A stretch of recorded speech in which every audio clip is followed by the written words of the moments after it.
Pacific foreign ministers have given United States territories Guam and American Samoa their nod of approval to be associate members of the Pacific Islands Forum. An expert in Pacific politics says it means the U.S. is getting closer to the action and its geopolitics at play.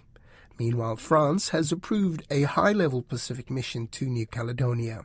Caleb Fotheringham has more. The Pacific Islands Forum Foreign Ministers meeting on Friday was the last forum event before the leaders' meeting at the end of this month. But for a handful of the leaders, they will try squeeze in a visit to New Caledonia first.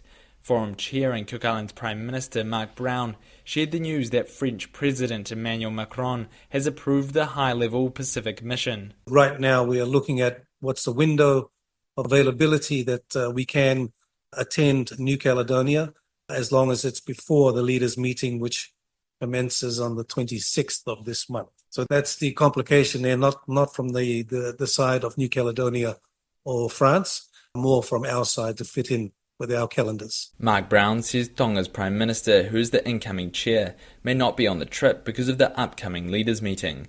If he can't make it, Solomon Islands Prime Minister will join Mr Brown and Fiji's Prime Minister instead.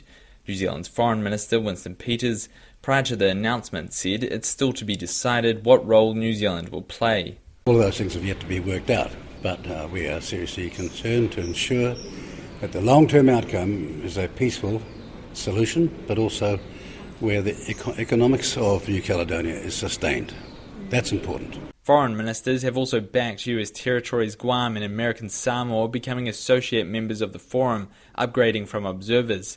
Mr Brown says both meet the current qualifying criteria. I have to say that there is widespread support for the membership of Guam and American Samoa, and so that is the recommendation in principle coming from foreign ministers that will be tabled with leaders. Pacific political expert Tess Newton-Cain from Griffith University in Queensland says if it happens, the US will have an edge on China at the Pacific Islands Forum. I think it's hard to deny that there isn't a geopolitical aspect to this.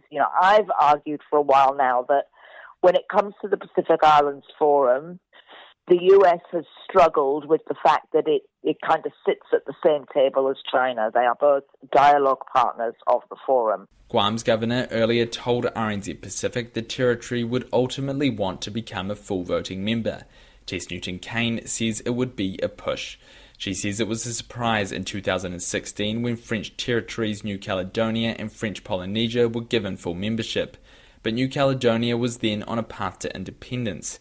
And likewise, French Polynesia has again been included in the United Nations list of non-self-governing territories. If Guam and American Samoa aren't interested, or there's no kind of indication that they're moving towards being sovereign or even in compacts like Marshall Islands and Palau and FSM, then I think that would be a big ask. She expects Guam and American Samoa's associate member applications to be accepted at the Pacific Islands Forum Leaders Meeting, which starts on the 26th of August.